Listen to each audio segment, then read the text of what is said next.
और अब हाथरस की बात कर लेते हैं, जहां हुए हादसे को लेकर साकार खरी उर्फ सूरजपाल के वकील एपी सिंह ने बड़ा दावा किया है। उन्होंने हादसे के पीछे एक नई थ्योरी बताई है और कहा कि कुछ लोगों के पास जहरीले स्प्रे थे, जिस वजह से लोगों को सांस लेने में दिक्कत हो गई। इस वजह से भगदड़ मच गई और इतने लोगों की जान चली गई। एपी सिंह ने कहा कि इस मामले में सत्संग को बदनाम करने की साजिश रची जा रही है। वकील एपी सिंह ने आरोप लगाया कि एक साजिश के तहत नारायण हरि उर्फ सूरजपाल की बढ़ती लोकप्रियता को देखते हुए ये पूरी घटना कराई गई। उन्होंने कहा कि बीती 2 जुलाई को हाथरस सत्संग के दौरान कुछ लोगों ने भीड़ में जहरीले पदार्थ वाली कैन खोल दी, जिससे भगदड़ मच गई।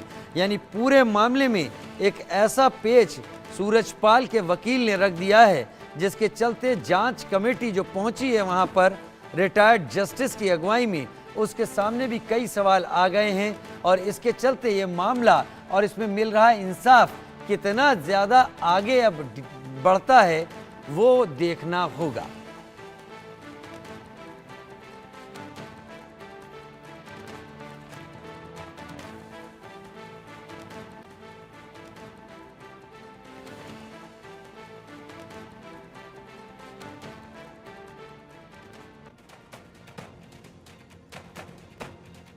अब नारायण साकार हरि उर्फ सूरजपाल का साम्राज्य भी देख लेते हैं।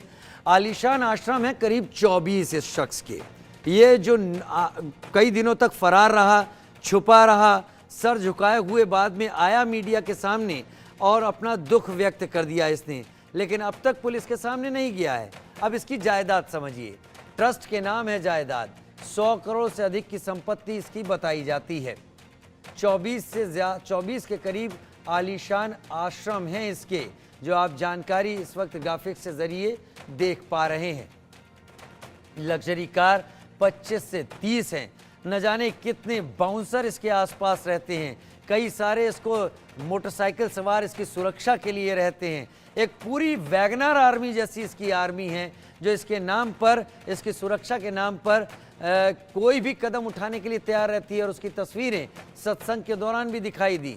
हाथरस कांड के दोषियों पर कठोर कार्रवाई की उधर राहुल गांधी ने भी मांग कर दी है। नेता प्रतिपक्ष ने पीड़ित परिवारों को जल्द मुआवजा दिए जाने की मांग की है, क्योंकि अभी जांच चल रही है। सीएम योगी आदित्यनाथ उत्तर प्रदेश के पहले ही मुआवजा घोषित कर चुके हैं, लेकिन राहुल गांधी ने इसमें एक लाइन और जोड़ते हुए कहा है कि इस मुआवजा राशि को बढ़ाया जाए, घायलों को और अधिक उचित इलाज और मुआवजा मिले, ऐसा राहुल गांधी का कहना है। और ये भी उन्होंने कहा है कि हाथरस कांड के दोषियों पर कठोर कार्रवाई हो। तो एक तरफ कठोर कार्रवाई की बात कह रहे हैं, दूसरी तरफ अदालत में मामला है, तीसरी तरफ जांच कमेटी पूर्व रिटायर्ड जस्टिस की अगुवाई में पहुंची है। और वकील एपी सिंह का ये कहना कि ये तो बदनाम करने की साजिश है, कोई जहरीला स्प्रे छिड़का गया है।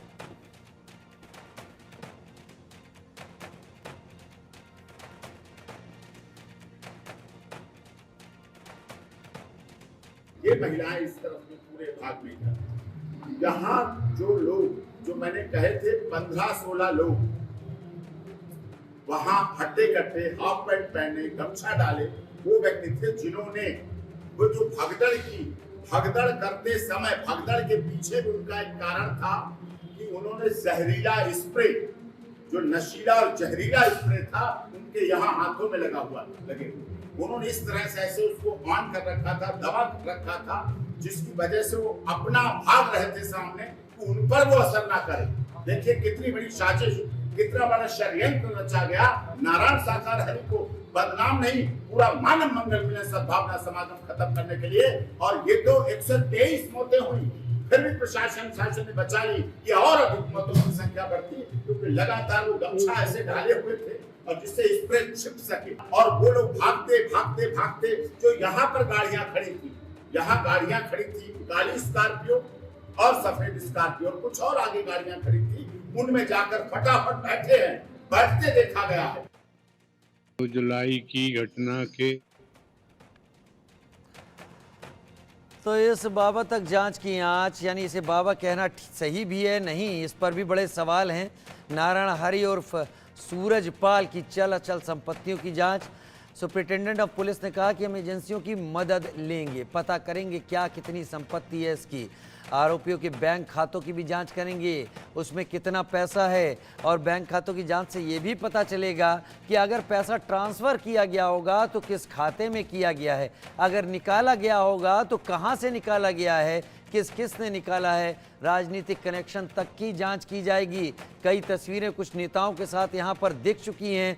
इस फर्जी बाबा नारायण खरी उर्फ सूरज पाल की संपत्तियों की हम बात कर रहे हैं, जिसकी जांच अब पुलिस अथॉरिटी करने की तैयारी में है। जांच की आंच पहुंच रही है बाबा तक।